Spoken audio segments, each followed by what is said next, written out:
Good evening, and welcome to another episode of Mowing After Dark here on the College Football Mafia Network. Let me start off with an apology. We couldn't do a Mowing After Dark last week. Had some internet outage issues with Spectrum here. We had a pretty significant rainfall over that week leading up to it. So I tried to make up for it on Wednesday with the emergency show on Wednesday. So hopefully that helped take away a little bit of the sting. I did that with Greg Flugar, but it's just not the same without Moan and Rock. Rock and Rant from the College Football Express. How are you doing this evening, sir? I'm doing good. I no longer have Spectrum, so I don't have that problem. And I don't realize how great it was until after my area switched to another one. And the uploads for videos on channels are like in 13 seconds versus 3 hours. So I appreciate that. But I thought your show with Greg on Wednesday was very good. I know some people are getting triggered about, Greg, you, whatever, Big Ten around these things. But everyone, opinions are okay. You're allowed to have different ones. That's part of what the whole world's supposed to be about in this country. Let's not forget that. And that applies to having a different point of view on whether a legislation is good or bad from your knowledge. It doesn't make you a homer or a slurper. It just means that you're interpreting things differently than somebody else might want them to be. Right. It's very easy to get offended. So, I'm sure I offended some people on Wednesday with my take. I'm sure you'd offended some people on Friday with his take. I'm sure Nate offended. It's okay to get offended. It's okay to be disagreeable, or it's okay to disagree. You just don't have to be disagreeable when you do it. So, I released a video yesterday for members only. Got some pushback from some Notre Dame fans, but that's okay. I don't have a problem duking it out with the Irish. So, I have an exception. I don't really care if I ever piss off an Irish fan. It doesn't really matter. We're going to talk tonight a little bit about the bill, the Protecting College Sports Act. I want to let everybody know I did start a poll. Unfortunately, I just decided to do it at the spur of the moment, so I came up with a category for this week's Moen Movie of the Week. It's going to be Gremlins knockoffs. In the 1980s, Joe Dante's Gremlins was a big hit, and everybody could not wait to put their own Gremlins out. So you've got four choices. You've got Critters, you've got Munchies, you've got Ghoulies, you've got Hobgoblins. So there you go. Make sure you take your favorite, and that's what we'll watch. Obviously, this show's episode was Smokey and the Bandit. And when I saw this bill, the only thing I could think of was this, Rock. And that's nothing but pure and simple old-fashioned communism. Yes, because anything that goes against what you want is communism, unless, of course, it helps your cause, in which case it's just good government. Also, this one's got to load. Well, that might play here in a second, but it does pertain to legal proceedings, which is what we're dealing with here is a complete lack of respect for the law. Absolutely. Complete lack of respect for the law, trying to abolish the free market in favor of Comrade Cody and his plan. Just before we came on the air, Ross Dellinger put out a tweet. I don't know if you got to see it yet, Rock. I did not. This is breaking news, everybody. Cody Campbell is funding another round of television commercials, this time aimed at the Protecting College Sports Act, trying to drum up support for it. It's hard when, Cantwell comes out and says that Cody Campbell shaped the bill. You clearly see Cody Campbell's footprints on it. And suddenly, within less than a week of legislation being introduced to the general public, we're going to have hearings this week in front of the Commerce Committee. And Cody Campbell is already running ads or preparing to run ads to get this bill through.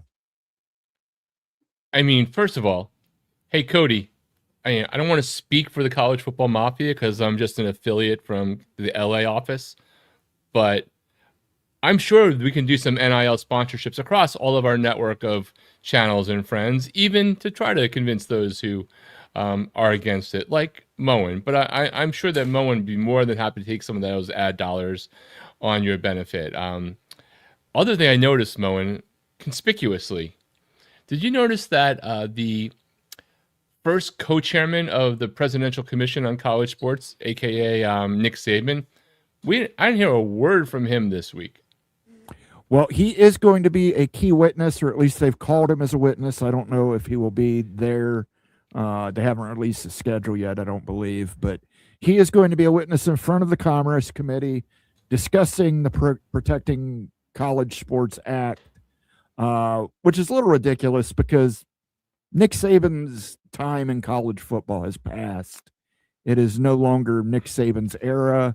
The fact that he's talking about the Protecting College Sports Act, this is just going to be, in my opinion, more Nick Saban bitching and moaning that things aren't the old way where you could just pay a kid with a McDonald's bag full of cash. Hey, look, I mean, I guess he's gotten more relevance to this than the president of the New York Yankees being one of the other people we did hear from this week who happened to be part of that round table that was really a big square table at the White House, and whatever part of the White House is actually still standing at the moment that they recently did like 2 months ago.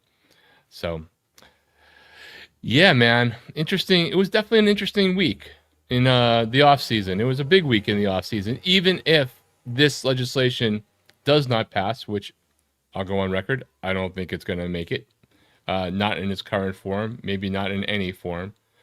But I think enough things were interesting in it that were putting people's agendas through that it has an impact regardless of whether or not it passes, which I'm sure we will get into and others have gotten into earlier in the week. All right, let's say hello to some people. We had a lot of people rolling here early. This is the time and place for your questions and comments.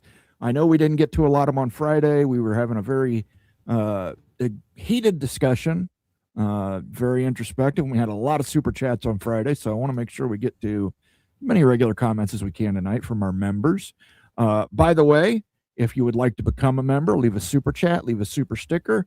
You click the little cash icon at the chat window, and you can do all that.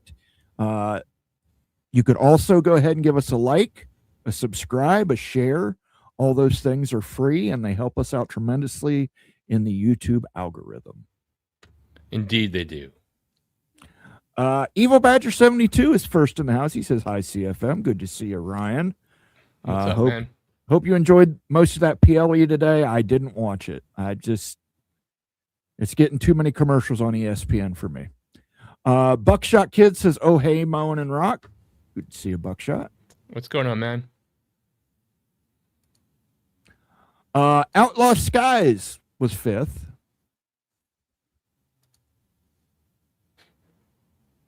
MBM says, mercy sakes alive. It looks like we got us a convoy. Yeah, that's actually a different movie, though. Chris Christopherson played the rubber duck in the film version of Convoy. I loved that song, man, when I was little. I did. I mean, it was pretty damn great when you were like an infant. Because we got I'm going to tell you right now, rocking through the night. Yeah, the theme for Smokey and the Bandit by Jerry Reed is absolutely fabulous. When it comes on, I'm cranking that and putting the hammer down. Bobby Guthrie's in the house. He says, before the Utah fan gripes about it again, it seems logical the only way the SEC breaks away from college football is that the Big Ten breaks away as well. So that's kind of a chicken or an egg situation there.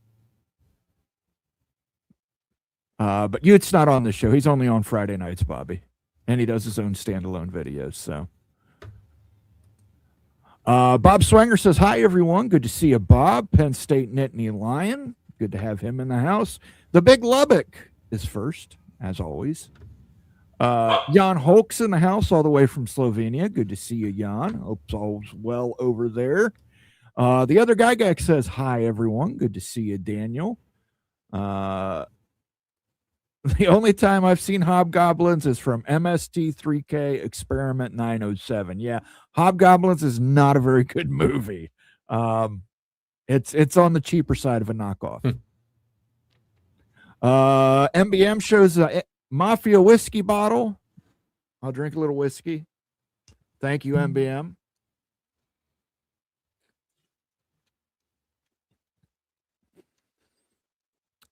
Well, no Mad Gopher tonight. No, but I think Greg got a lot of stuff off our chest on Wednesday's show. I think Greg might have been in the chat, if I'm not mistaken, tonight. He is. We're gonna get there. I don't know if he's mad, but he's look. Greg's had a lot of things to say, and you know what? At least he takes his time to put his thoughts into it and study up on them. And I know not everybody likes those answers because you think it's a personal attack. But I will say one thing: I've never really thought that when Greg was going against Miami as the chalk for anything, that I ever thought it was directed personally versus just relaying what he thought or had been told or his point of view. And that's not really a personal thing, even if it's personal to you. National champion Hoosier Dave is in the house. He says aloha. That is a very Indiana greeting. I'm going to protest buying the college football 27 just on the thought that I have to look at Kurt Signetti on the front of it constantly after beating Miami in the national championship. The Malachi's behind him. I'm going to tell you, I'm not going to buy it right now because I bought last year's edition and there was not a significant upgrade. I've got 26 and 27 or 25 and 26. I'll make do. Greg the Gold's G6 playoff shocker. Western Michigan, if they lose to Michigan by 17 or less points in week 1, will make CFP with 12-1 record. Book it. Ooh. Will we have Maction in the college football playoff? I don't know, Greg. I will take North Dakota State in that spot. Thank you very much. In year 1.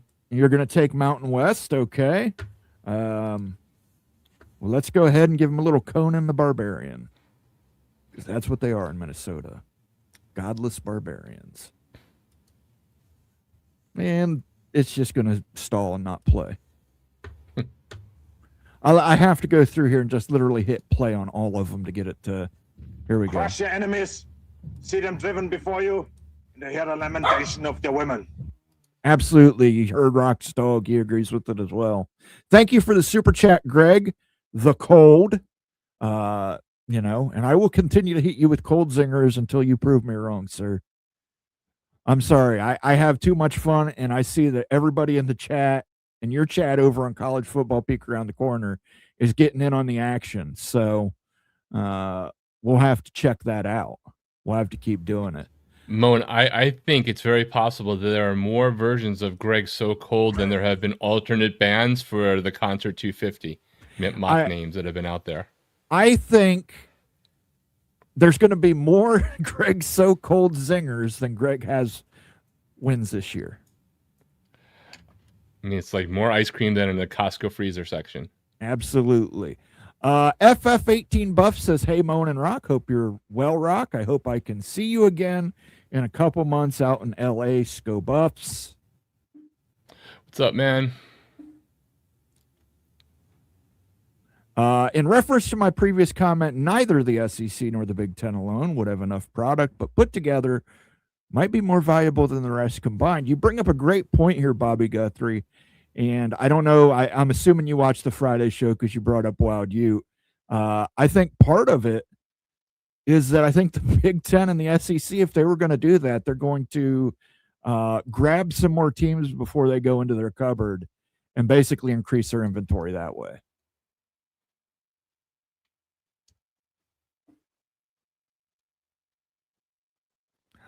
Damn Rock are serious. Damn straight, man. Got to take this offseason joking seriously. Free as nation. What we're dealing with here is a complete lack of respect for the law. Absolutely. We'll hit you with that new sound again. And we'll I think Rock came up with this idea, but we're going to do it. Every Moen movie of the week, we're adding a sound to the soundboard. Here you go, Sheriff Buford T. Justice of Texas. What we're dealing with here is a complete lack of respect for the law. Yogi Buck thinks I'm a secret Irish homeboy. I don't think so. I don't think so, Tim. Rawhead Rex. Yeah, Clive Barker's famous movie, Rawhead Rex. Maybe sometime we'll do the best 80s worst outfit design. Kaio's in the house. He says, I want the SEC and the Big Ten free of the NCAA. I want more NIL and unlimited transfers. Next up, I want the NCAA to dissolve. Finally, Notre Dame, no more independence and join the Big Ten. I would just be happy with no more independence. Join somebody. I just want more tears. Campbell is trying to get into politics. Well, he's certainly putting his money where his mouth is. I don't think he's trying to get into politics. I think he's in politics. Yeah. I think he's got some politicians in his pocket. I'm sorry. I think some of the ideas he has are good. Some of the ideas he has are bad. But I'm just sick of people who buy access to everything in this world right now. Absolutely. Stormy Cyclones in the house. Iowa State. Greg is so cold that the sports teams in Minnesota are asking him to relocate, preferably Wisconsin. Vikings and Gophers are throwing in a car for expected warmth. I would say this. Greg said on his show today that Minnesota has 5 unique geological areas. I'd say if you included Greg Pflugar, they would have 6. Arctic tundra. That's right. It's hard to blame the folks outside the P2 for acting like this. I don't disagree with you. I think everybody's, I don't know. I think everybody's looking out for themselves, which, probably a good thing, but I mentioned it on Friday and I'll mention it again, Yogi Buck. I don't think you corner a wounded animal. I don't think there was any need to put that clause in there about the Big Ten and the SEC. I think all you did was basically put the SEC and Big Ten on edge where they're going to, you're basically, I put it in a group chat to you, but I don't know if you ever seen it, the meme where it says, what are you going to do? Stab me? Quote from Man Who Was Stabbed. It's very much those vibes. Right. I think that dropping it the week that the SEC were all together in meetings was not the wisest move to do. Not that it would have fundamentally changed anything, and they probably sort of knew, which is why they didn't sign on to the letter signing on before they knew the particulars. I just don't think that's how you do it. Now, maybe people want to sit there and act like, hey, this is just a way to negotiate, so then the SEC and Big Ten have to give somewhere else that they were perceived not to possibly be open to in order to give in on something like that and get things that they also do like. But I don't know, man. I don't think you go into somebody's house, their wedding, and just like fart in the middle of the room and expect them to eventually say thank you very much. Absolutely. We got another super chat from our friend Caden the Diesel Freak, the Buckeye. I've been putting the hammer down with the old GMC top kick, hauling yard waste and grain. Go Bucks, and I'm going to be mad trucking this week. Hey, you get some of that grain, you bring that down to me. These chickens are putting us out of house and home down here. I could use some of that grain. Thank you for the super chat, Caden. Let's get you something played here. Let's see. Here we go. A little semi-pro. Look, there's nothing in the rule book that says you can't play drunk. Absolutely. Thank you for that, Jackie Moon. And thank you for the super chat, Caden. We do appreciate it. Tony Lawson's in the house, another gopher. Doesn't the bill say the Big and the SEC have the choice of whether or not they want to participate? It says they have it's optional pooling of media revenues, but what it doesn't give the Big Ten or the SEC the option to do is merge, which I don't think a lot of Big Ten or SEC fans are really upset about that part. That's not the part they're upset about. It's more about the fact that they're telling them who they can associate with.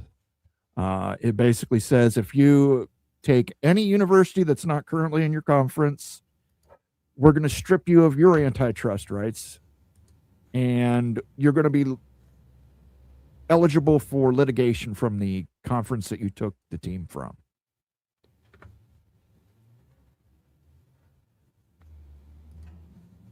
And that's, again, that's a shot towards the Big Ten and the SEC. And I mean, it's As I mentioned it on Friday, I don't understand why you just put that in there for everybody if you're going to put that in there.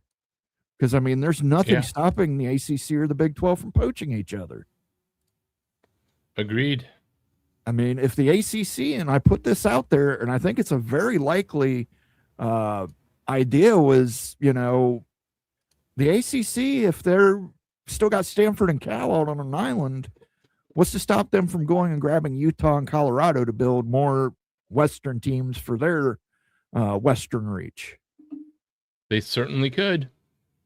And Arizona schools as well could be part of that. So I don't know. Stephen Vitt, Bobcats are in the house as Ohio Bobcats. Good to see you, Stephen. Appreciate it. Hopefully things are drying out for you where you're at. I know the river got a little high here last week. Bulldog Mississippi says evening. Good to see you, Bulldog Mississippi. What's up, man? How are you? Saban is the main catalyst for the state of CFB today. I think he's one of them. I definitely think he's one of them.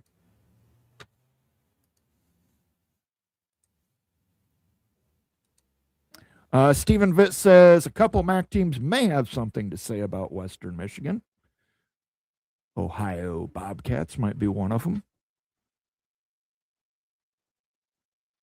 Yogi Buck says if Big Ten SEC secede from the union, they need 30 plus states, not just 23. Again, I there's certain senators who are not going to. Both parties made sacrifices in this bill, and I think the Democratic Party, when she sacrificed employment, where they basically said we're just not going to touch the employment issue. After that was kind of the backbone of her argument to start this whole thing. I think it's going to be tough getting it past the Democrats. And I think on the Republican side, you got a lot of Republicans in Big Ten and SEC states that are have definitely heard from their constituents. Yeah. I Not everybody's Ted Cruz and Yes. is willing to sell out the two biggest institutions in his state in Yeah. favor of other very big and influential institutions in his state. I'm not having any audio issues, Yogi Buck. I'm not Everything's aware of coming- having any audio issues. Yeah, But- everything's coming clear on mine. So, Vader was a juggernaut. Which Vader are we talking about here? Are we talking about the baby bull, Leon White, or are we talking about Darth Vader? I mean, Vader got his legs cut out from under him and became a juggernaut. Oh, that's true. But he taught you a valuable lesson about the high ground. Tortilla technicians are not.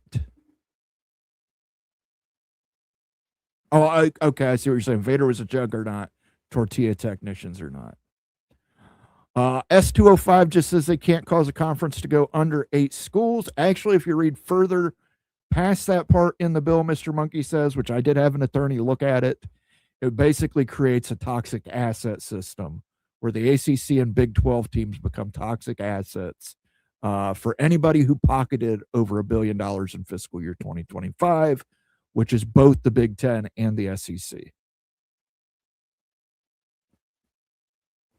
Daryl CRH, good to see you, sir. He says, add Utah from the West. I got to talk about something here because we'll put a little pause on comments right here tonight because I was having brunch with somebody today and I brought up something interesting and I want to run it by you, Rock. I mean, obviously this will pertain to your home team. Okay. So basically, Big Ten, somebody's got to expand first. Big Ten could potentially add Utah and Miami. They can get into the Southeast with Miami right now. I think Miami has the money to get out of their grant rights. I'm sure their booster network does anyway. Yeah, Miami has the money to get out of the grant of rights. Miami also has probably the ability in these kind of zone, depending upon what you're about to say, hey, Big Ten, you want us to help you avoid something fast? Let's help us as well. Right. And then add Utah out west because Utah has that special agreement with the Big 12 where they're not technically bound to the grant of rights. It was a compromise they made when they joined the Big 12. They want to join the Big 10. They got this private equity deal. Greg talked about it a little bit earlier today. The private equity deal, which is basically just their way of trying to leverage getting into the Big 10, saying, hey, look, we've got basically a $500 million credit line. We can use this for improvements. We can use this to cover our own membership by taking no media money for a certain amount of years. But those two schools seem to be the most readily available. North Carolina, I don't think North Carolina knows what North Carolina is doing at this point. Virginia, I don't think they're going to be the test case scenario. I don't think they're going to jump without Virginia Tech. So, I mean, it comes down to Miami, Duke, or Utah. I think Miami and Utah are the most available right now. I wonder what you think. Do you think it makes sense for the Big Ten if they went out there and just, I know tomorrow is obviously June 1st. You have to get that in by June 1st. So I'm not saying it's a possibility by tomorrow, but, does that make sense strategically to you? I mean, I think it makes half sense strategically, and people say I'm biased. Unless you're the Big Ten and you're going to go to 24, in which case Utah is probably one of the teams that would go within the 24 from everything we've heard, right, or discussed or surmised or tried to put data before. Then you'd be like, well, I'm going to get you sooner or later because we're going to that number and you're on our list, and USC is going to be happy. UCLA will be happy. Washington, Oregon, maybe to some degree, another team closer to them. If you know that, then yes, I think that makes sense. If you don't know that you're going to go to 24, then it seems like in an expediency, you might be going down to a team further down on your list. And Duke, I would think, would be as readily available. I mean, they're just like Miami. They're private. They can do what they want. So I don't know in that situation. I mean, if I was Miami going into the Big Ten as a fan, I would rather play Utah more in college football than play Duke. Miami and Utah playing next year. I don't know that it does, right? Even if it's self-serving, even if I'd be happy for a junior college team to go to the Big Ten right now if it would get Miami out right away, right? I would be happy to be the perfect handcuff for whoever, but I don't know. I don't see that one as, even though I don't think that it's out of the question that the Big Ten would want Utah. Yeah, to me, it's more about putting the pedal to the metal, as it were, and trying to accelerate the ACC for something to happen in the ACC in order to get Notre Dame to finally make its decision. But you're right. It's, if you're going to 24, you can do this. Then you're just like changing the order of when, not the who will be. It's like who are, your list for your wedding might have had X amount of people, and there was some people on there first, but you eventually wanted everyone to come, right? They're going to get an invite. So it's just, somebody else happens to RSVP sooner, and you're excited that they are joining you, even though you're waiting for the ones, the people further up on your wedding list to show that they're going to show up, like Notre Dame or something. Grant of rights stops the ACC from the Big 12. If we've learned anything, grant of rights doesn't stop anything. Ironclad grant of rights are not as ironclad as we thought, Yogi. Florida State and Clemson proved that. Yep. Ironclad turned into what, 130 million if somebody says something by midnight tonight, or whatever that number is. 500 million turned to 130. It turns to what, 120 something, or 119 or 115 next year. Cranky Tiger's here. He says, hi everyone, we're all screwed. You're a Clemson fan, you'll land on your feet, I think, Cranky Tiger. Nobody's leaving a valuable brand like that out on the table. David Sabinosh is in the house, the Pisces man. He says, good evening, gentlemen. Good evening, David. Thank you for joining us.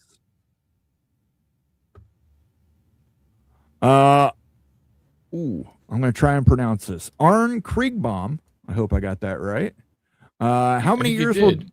how many years will donors pay up major cash for NIL? Well, I mean, it doesn't show any signs of stopping. I think that people need to,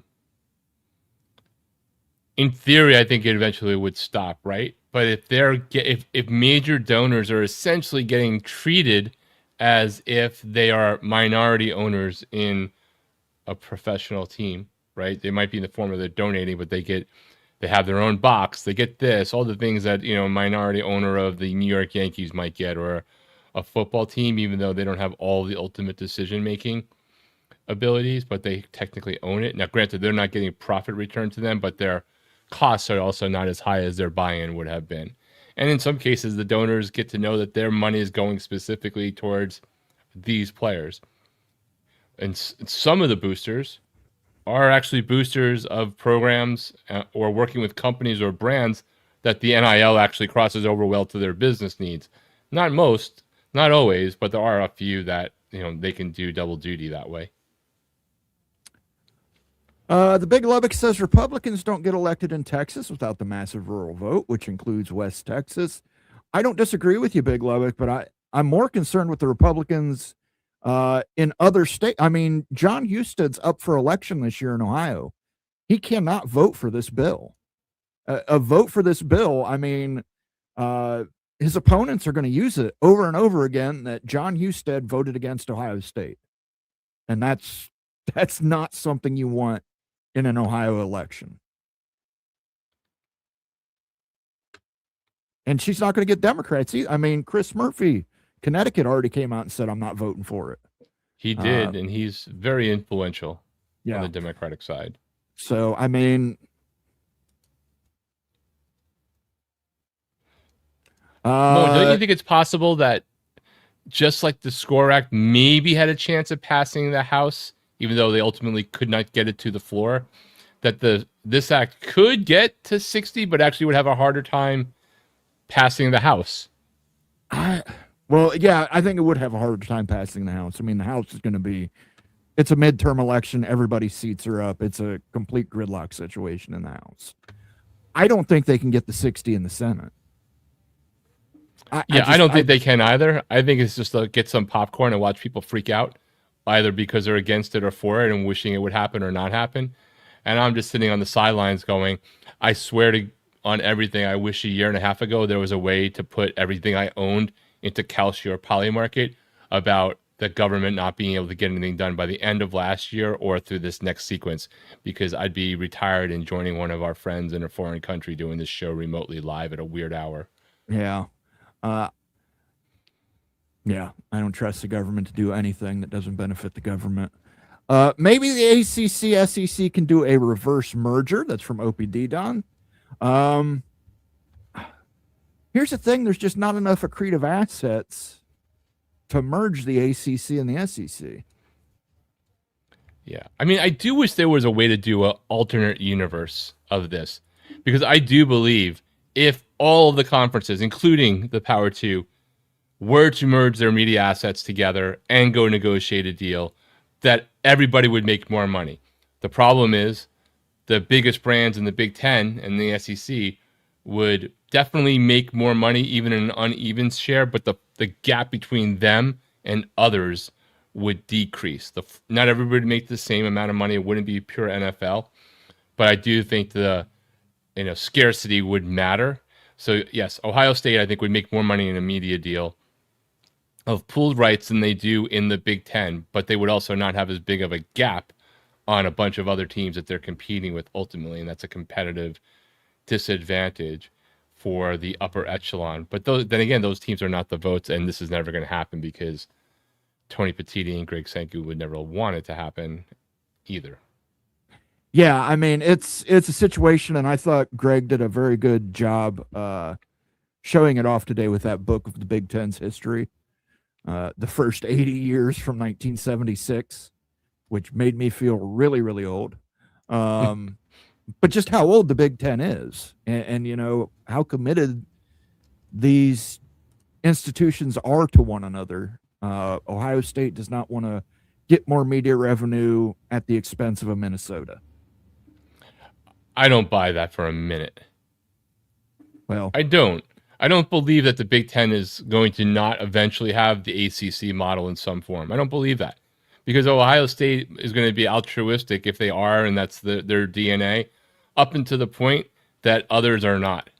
Right? I think I disagree with you here, just based off of this. If you look at that deal they were going to sign with the UC systems, that was Right. unequal revenue sharing, but it didn't affect the media payouts.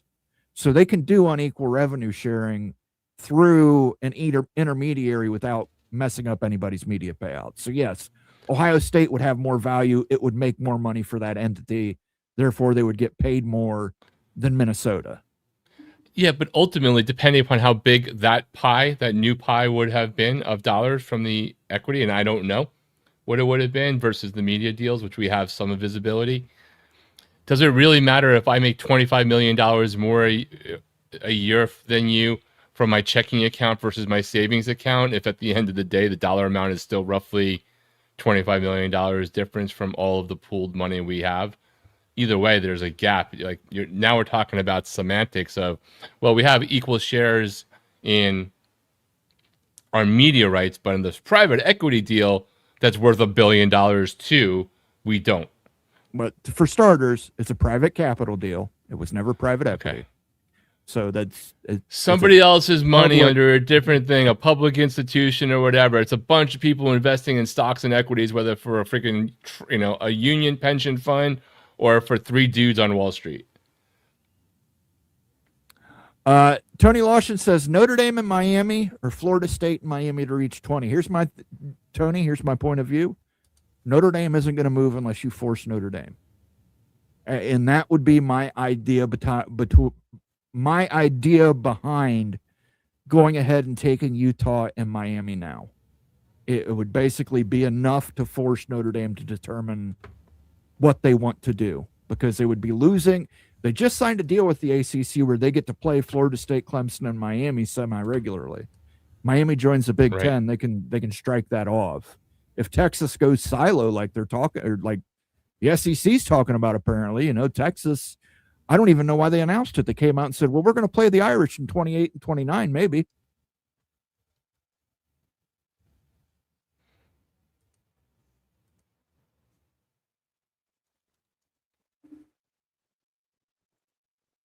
Utah makes no sense. Just take Miami alone. Again, if you're going to 24, you've got to add more West Coast schools. The West Coast editions have been very successful for the Big Ten. The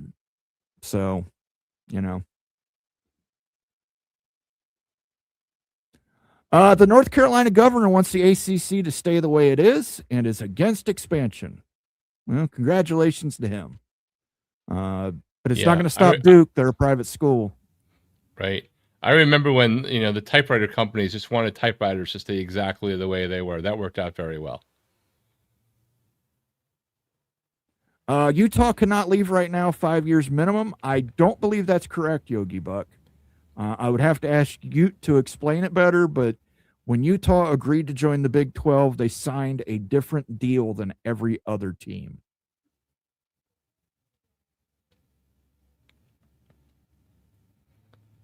Kenneth Maynard says UNC will be SEC if things continue the way it is. You're probably right. Probably right. That's still, other than just being a contiguous state, that still does not feel like the place that UNC belongs. But it doesn't. But I mean, I completely understand it.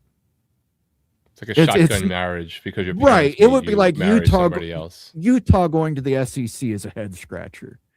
North Carolina going to the SEC, while I agree they're a huge public ivy and it makes more sense for them to be in the Big Ten, I also understand it's a very Southern culture in North Carolina in that they would be more drawn to the SEC culture. Kenneth Maynard, the ECU Pirate, another person from North Carolina. UNC will be SEC if things continue the way it is. Kenneth, you just got to come up with AI giving you a good split avatar so you don't have to change depending upon the day. You could just be, merge the pirate into a gator. Though I prefer when you have the pirate on, to be honest. But of course, you would understand. Yeah, have it be a pirate gator wearing an orange polo with a purple pirate hat, an eye patch, and a hook.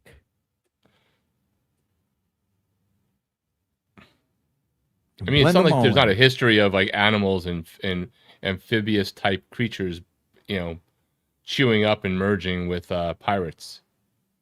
That's true. Just do the thing from Peter Pan, the big gator with the clock in its mouth. Utah makes perfect sense. AAU research school in the Mountain Time Zone, new state. Again, people are going to be upset with this, but my rationale in Utah is just they're more readily available than anybody else.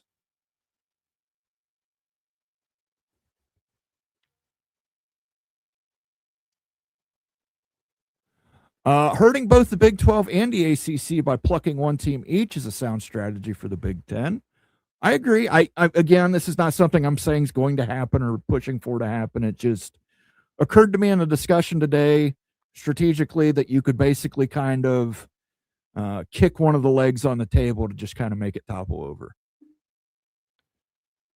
If they were going to kick one, I mean, you're just making the assumption from the Big 12 that Utah is just the one who's the thirstiest and most willing to go, right? But wouldn't, for other reasons, if you're going to do that, wouldn't going after Arizona State almost fit the profile more? Here's the problem. Arizona State and Arizona are tied together. Oh, it's another backpack. It's another backpack issue. So Utah is not tied to anybody within the state of Utah. They're a public institution. I mean, they're a public school. I think Utah State's public as well. But, I mean, they're not tied to anybody. And the other thing is Utah has that special deal with the Big 12 that basically exempts them from the 99-year grant of rights, that whole deal they signed when they jumped to the Big 12 from the Pac-12. I don't remember. I remember that whole thing, but I don't remember the backstory of why the Big 12 felt compelled in that moment to do that for Utah relative to what Utah's other options. Like, was Utah very serious about potentially being a lone wolf joining Cal and Stanford going to the ACC, and they were trying to prevent that? Like, I don't know what other options in that moment of craziness Utah had to be able to get the Big 12 to give them a different deal than they gave to Arizona State, Arizona, etc. Well, remember, Colorado also got a different deal. I didn't remember that. Yeah, Colorado got paid extra money to be the first one to move. Right. Well, that understood, because now you're trying to figure out who's going to leap, right? You can make that same argument for, in this current moment, if the Big Ten is trying to I guess the question is, what is the Big Ten, if we're going to know by August what's going to happen, right? Because the Big Ten and the SEC are going to get a sense that legislation is going to pass or not, or die and be the last straw for at least a few years of Congress intervening, in which case they're going to have to take action on their own based off of everything we've heard. And if this doesn't have traction by August, I mean, hell, maybe this week after the hearing, who knows? Then they would have to do something, in which case, then they do have an offer of, yes, Team X, Miami, whoever, we need to just get ourselves over this threshold so that before the legislation is even passed, it's already rendered some part moot. I'm sure what would happen is the legislation would then go from the 75%, 25% to the latest number. But so then if you think the legislation is going to pass and you're the Big Ten and the SEC and you truly do want to expand, you're going to have to flood the zone fast, right? Before the legislation is codified, because they can't do anything and retroactively apply it to you or make you disassociate yourself. Manic Reaction says the threat within this bill is that they will change the media rights pooling from temporary to mandatory at the last minute and shove it through. I mean, they could try. I would see that being in court in 2 seconds. The bill is not passing, so let's move on to Mad Max college football. Okay, I'll get the razor sharp boomerang out, I guess. I feel like it's, and it's been, it was a reference to also some other things going on in the world, but it does feel very Hunger Games like, where each new solution for college football, you eventually explodes and we hear the sirens and you see it on the top of the dome, that it's dead. It's nothing's going to get done this year anyway. I mean, even if they can somehow get every Republican on board and get enough Democrats on board to get through the Senate, it'd have to get past the House, and then it'd have to get past reconciliation. I'm sure Cody Campbell has a lot more money than he knows what to do with, but he doesn't have enough money to buy every single person in Congress. Nope. That's Elon's job. Evil Badger 72 says, I don't believe that every school would make more money if they were forced into pooling money. I agree with you, Ryan. I don't think so. I completely disagree with you on that. I think that Ohio State would make more money than they're making, but they would not have as much of a gap between them. Scarcity is freaking everything. Right. But again, Ohio State would make more. Would Minnesota and Wisconsin make more? Yes. Everybody. I think the floor would raise for everyone. That's why I wish there was a multiverse to prove it out, because I would be willing to bet on that one.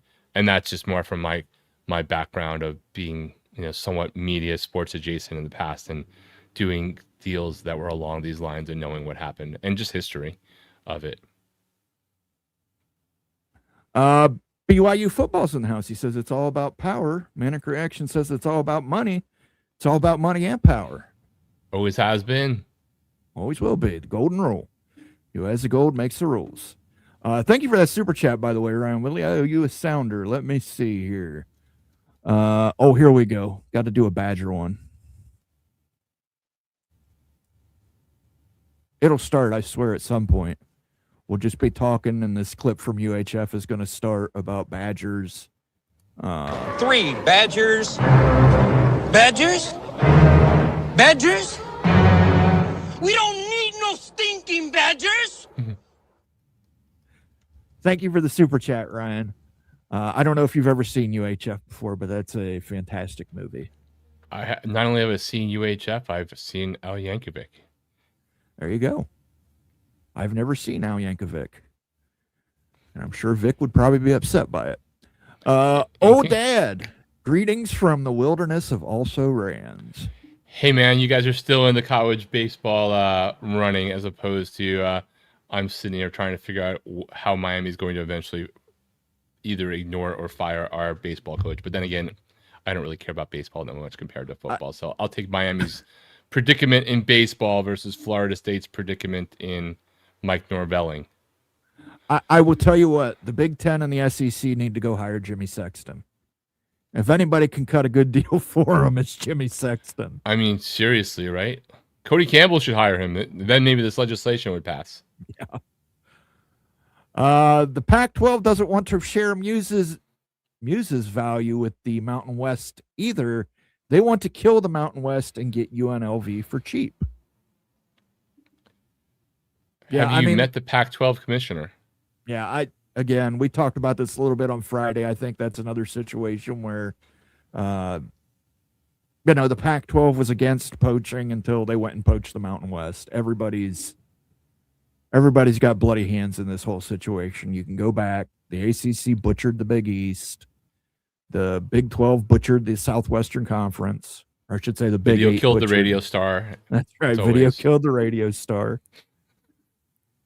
Wait until the Blue Bloods figure out why we are supporting all of college football and they break away as a conference. So I think Shonsky's saying he's a little afraid that Ohio State, Michigan, Alabama, the Blue Bloods of the sport would break away. But here's the problem. You're always going to need losers. So, I mean, that's why I don't think a breakaway could even work in college football. Caleb Ramirez is in the house. Been a member for 14 months. Has politics always been a part of college sports?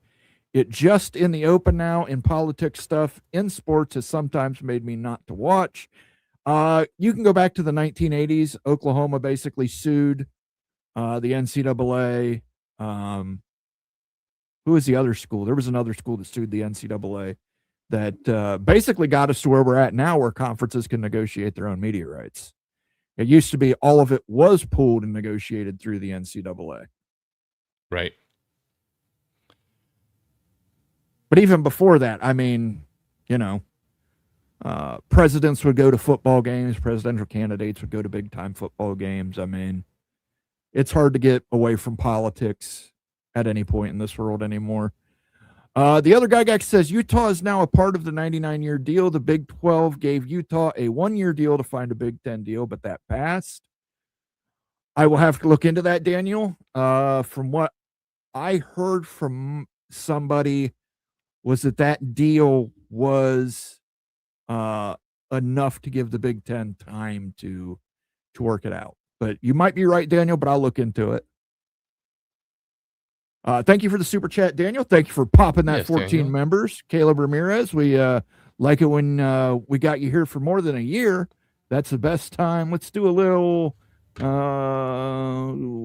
teams, and we'll go ahead and give Gygax, well, or we won't because it's frozen. Almost heaven, West Virginia.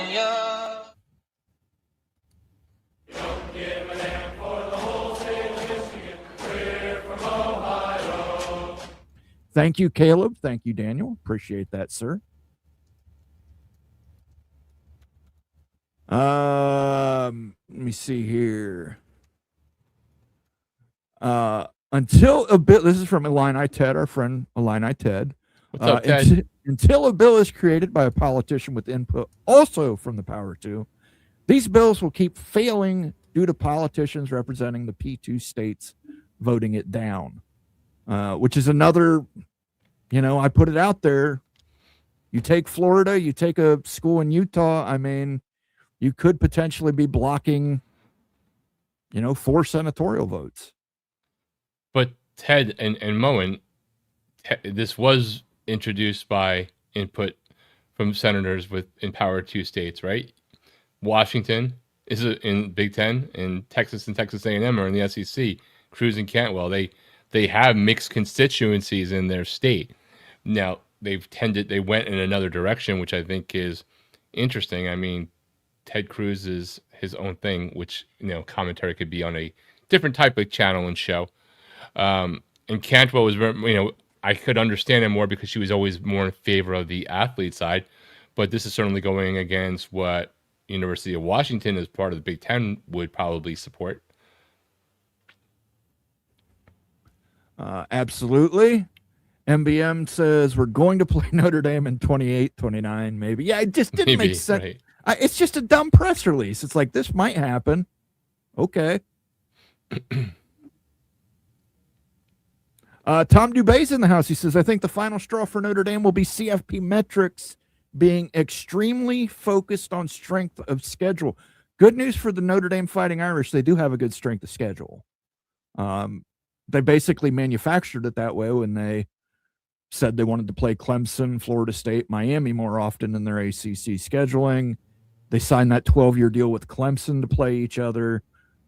You've seen them go out of their way. Obviously, this maybe Texas thing is another step in that direction, and they're still talking to USC about restarting that rivalry. So, right. I don't think Notre Dame will have an issue with strength of schedule. Well, they did last year, No, they lost 2 games last year too. Correct. This year what they really have in terms of the top 10, they only technically in the preseason top 10 have, or top 12 for most of the way too early. Is just Miami and BYU. You get a little bit deeper in the top 25. I think they have SMU on their schedule. A couple of others, but. Tony Lawson says, I don't see Utah as number 20. The Big will take 2 ACC schools if Notre Dame isn't in the cards, in my opinion. Tony, here's my problem. Notre Dame is never going to be in the cards until you weaken the ACC. And I'm not saying that just to cut the throat of the ACC. I'm just saying it as a point of fact that as long as they have the ACC strong, they will not have any need to join the Big Ten. What is enough weakening of the ACC though? Like in your I scenario, think let's say well, here's the thing: you just Miami flip and one. Duke leave. Yeah, all you do is knock over one domino. And I think Miami leaving is going to put enough pressure on other schools to start to make that push. And it might be, and again, I've talked about this before, and again, it's not something I'm stating with any glee or satisfaction, but once one school leaves, it really does become a buyer's market. Right. At that point, the Big Ten could come to Florida State and say, okay, you can come in, but it's basically 30 cents on the dollar. And they could approach. I mean, that's my dream scenario. I want Florida State to go with Miami, but I just want them to be that second one because I'll make sure they never live it down after talking so much shit for 3 years. And that's literally the reason why I'm on this show. Shout out to Jen Knoll. Rich Austin's in the house. He's a Utah man, and he wants to go to the Big Ten. Wow, what timing. No BYU Mafia tonight. Love it. Utah, Miami makes a great blend to satisfy all voting blocks, but I think it'll be 4 to include 2 of Georgia Tech, University of Virginia, Duke, leaving room to add Notre Dame, Stanford for 24. Here's the thing, and I'm just going to put this out here. I agree with Rock. Rock summed it up perfectly. If you're going to 24, then you can take 19 and 20 now. I don't think the Big Ten needs to do the big scoop right away. But the SEC might. Especially if they plan on siloing, which is what they seem to be gung-ho on doing.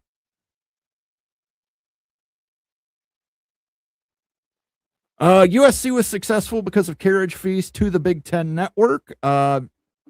Yeah, they didn't put on a successful football program as of yet, but I mean, yeah, carriage fees in the state of California, definitely a big deal.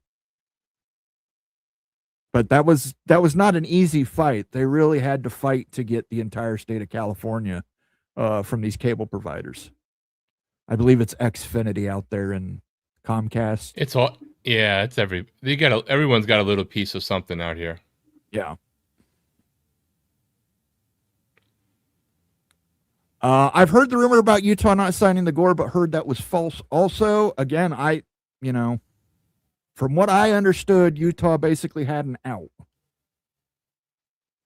Yes, Utah negotiated out of Big 12 exit clause, which makes it so Utah can leave at any time. But Utah is still on the hook to buy out of Gore, which goes down every year until 2030. Utah's got a lot going on right now. They do. With or without the Big Ten. Yogi Buck says a purple gator is a Clemson Tiger fan.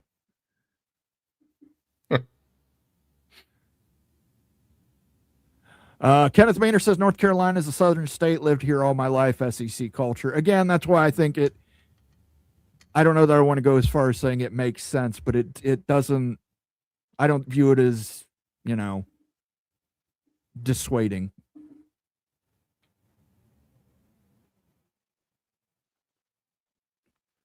I mean, look, UNC would be the brains of the SEC, right? And they'd be just another in the Big Ten.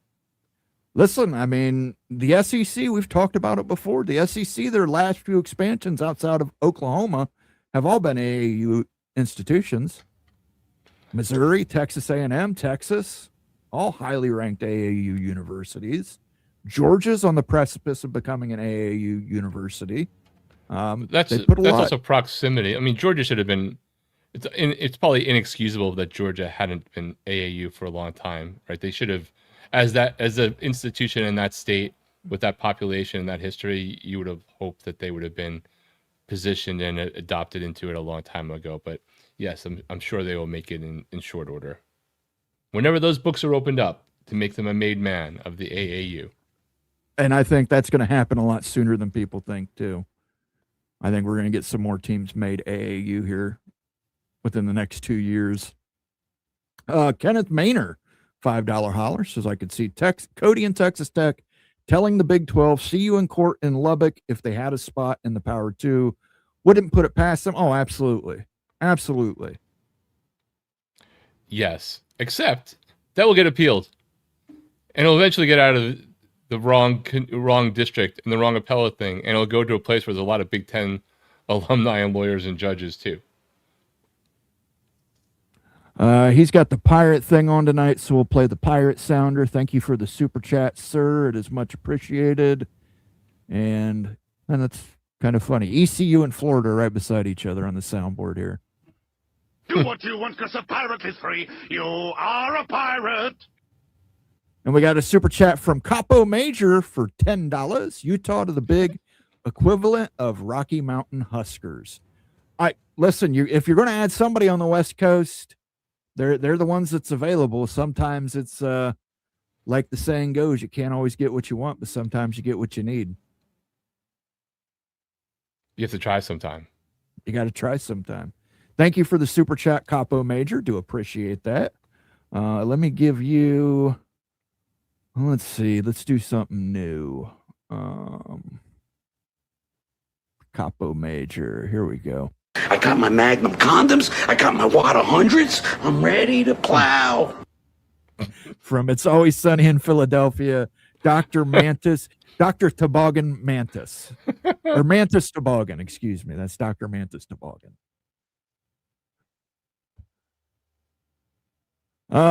Movie Time Blue says his vote is for Duke. Well, I'm telling you what, you want to talk about buying votes. Duke is out there definitely trying to do that.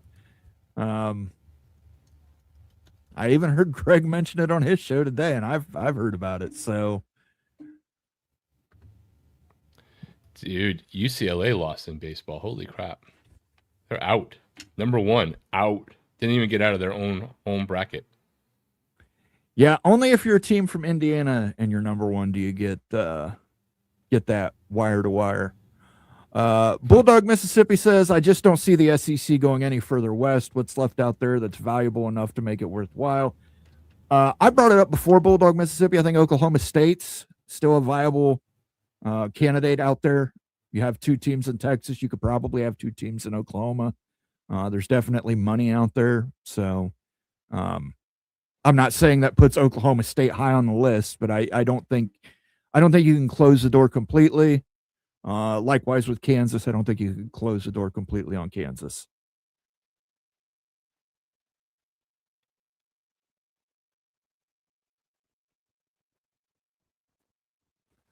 Bob Swanger telling Rich Austin to calm down.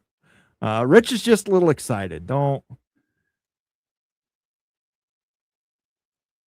Kenneth Maynard says a 99-year grant of rights can get challenged and broken easily. It's all sovereignty, right? Yeah, like I said, the grant of rights, it's... I don't trust any grant of rights anymore. The only reason the Big Ten would be so motivated to quickly take Utah is that they wanted to shake out another Big 12 school, and that doesn't seem important. I disagree. You're going to have to go out west again. I think even if you just do go to 20, I still think you naturally have to take a 5th West Coast school. I mean, we're talking about expediting here, not because of anything other than trying to get numbers ahead if you think the congressional legislation is going to pass, right? Well, like, if they don't think it's going to pass. No, I'm talking in general. In general realignment, you want to get things moving. Take Miami, take Utah. You're at 20. But again, you are right. It's only applicable if you're going to 24. Correct. And then I guess the other question too is, right, there have always been seemingly 2 or 3 questions that had to be answered before anybody thought realignment would continue in poaching. One was, will there be congressional legislation? 2 is the state of the college football playoff and when. And I can't remember what the third one was. But those were sort of like the 3 prerequisites. The question is this legislation from a Big Ten SEC perspective, if it gets traction, which neither of us think it's going to, but could be wrong. I was wrong earlier today. I'll be wrong tomorrow. Is that alone enough to do something before you even know the shape of the playoff? Is that enough to pressure the Big Ten and the SEC to stop diddling around what the playoff is? Because you need to know before you're going to expand, right? Like, that's sort of important. Again, I think we're kind of at that point where, we need some kind of laxative in the college football system to get things moving. I think we're just in this standstill, and I don't know, how do we get that to break free? And I think if you're the Big Ten, maybe be a little aggressive, go out there and say, hey, let's take Utah and Miami, and we'll kind of push the ACC to do something, and we'll add a West Coast school, which we're going to add another Western school anyway. Might as well do it now. So we'll see. Again, it's not anything I've heard reported. It's just me speculating and strategizing, as George W. Bush would put it, in my mind. I've not heard any TV person say pooling rights raises the floor for everyone. Of course, you can say that's to be expected, but until we get closer to the pooling reality, I think it's a pipe dream. You've got projections, and that's all well and good. You can have projections, but yeah, that's just something Rock and I disagree on. All right, we've got a few more minutes left here, so I'm going to try and power through some of these. Mo and Jimmy Sexton, best agent in college football. He might be the best agent in any line of agency. At least currently, right? There was that one, that baseball agent who got everything, right? But he also, Scott Boras for a while, but he also ruffled feathers. I don't think Jimmy Sexton's out there loudly. He's just carrying a big stick, so to speak. Cranky Tiger says it's not politics that's the problem with college. It's the media entities that have created the surf system that exists currently.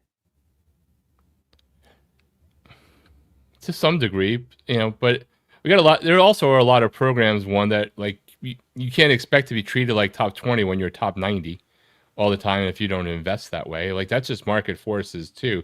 You don't have to like it, but some people are born rich. Some people are born into better, quote unquote, better geographic situations. Just a byproduct of it. It doesn't mean you have to like it. I understand why many don't. Manic Reactions, external research spending, Stanford 1.64 billion, Duke 1.58, Georgia Tech 1.53, Cal 1.15, UVA 870, Utah 850, Kansas 520, Miami of Florida 410, Notre Dame 330. Notre Dame, you're not taking for their research value. Even to an extent, Miami, you're not taking for the research value. It's good that they're AAU, and I'm not trying to shoot down or speak ill of Miami. But yeah, they're on the very lower end of the research expenditures compared to most Big Ten schools. Still better than most Oregon, Big Ten though. schools have 75,000 students. That's true. We don't have a lot of private schools in the Big Ten. We've only got 2 right now.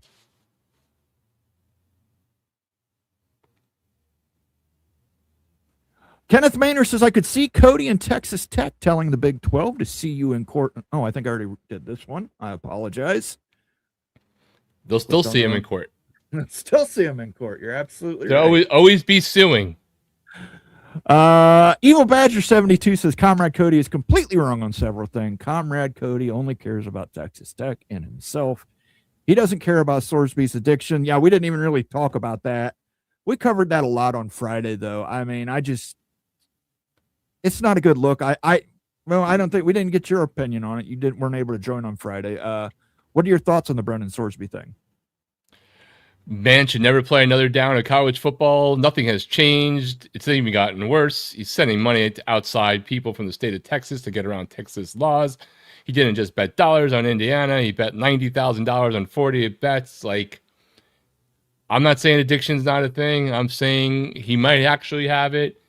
But he also was willfully breaking rules as recently as February. Yeah. Right? If he was in Texas, So he shouldn't be playing. Should be cut and dry. It's the only thing the NCAA doesn't take L's on. And if they take an L on this, it should get appealed and they should fight it. Because if you question the integrity of the game any more than people already questioning the business around the game, then everything's gone, including all the betting sites who will have people questioning whether they should, bet on anything because they don't know who's in the tank for what.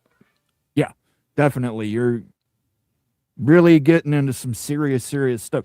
But here's the thing, and I mentioned this, I don't know, a month ago or so when this first broke. It's almost worse now. Now I've got to fear if this kid knows his bets are being tracked, then he's going to bet with people who are Right. less scrupulous people and potentially get into a point shaving situation, throwing statistics. We've already seen it in college basketball. It's happened before in college basketball, and it's happened fairly recently in college basketball. Look, people be watching him all the time, so I don't know whether a shady entity is going to get to him through sources, right? Because they'll know that the spotlight's on him, and they'd have to be desperate to try to push him in that spot should he be ruled eligible. But if for those who have done rehab, and perhaps he really needed it. I'm not saying he didn't. I am not his doctor. I'm not there. I do not know. A lot of people don't succeed on their first rehab, even when they successfully graduate their first rehab. Yeah. So if he were to falter again, he would likely go through other sources. One, because he might still be in the state of Texas where it still can't do it, which is why he sent money elsewhere. And to your point, that's where those other things come in. If I'm the NCAA, I make it somebody else's problem. Have at it, NFL. Almost guarantee he'll wind up being a Jet because that's what my life is like, and then he will turn into a freaking gambler forever. But hopefully we'll only give like a second round thing in the supplemental draft. He can't play. I'm sorry. I hope he is cured of his addiction. I don't doubt that he necessarily even had one. He can't play. And the only other thing I want to do is somebody give me the information for all the Iowa State guys, because I know great lawyers for them. And if he does get to play, NCAA is going to get their asses sued by those guys. Yeah, we talked about it on Friday. I put my view out there. I don't think it's a good look for Texas Tech University. I know they want to win now. I know they've invested a lot of money in the roster, but this is just one of those things. Sometimes you get served a shit sandwich in life and you just got to take a bite of it and smile. Absolutely.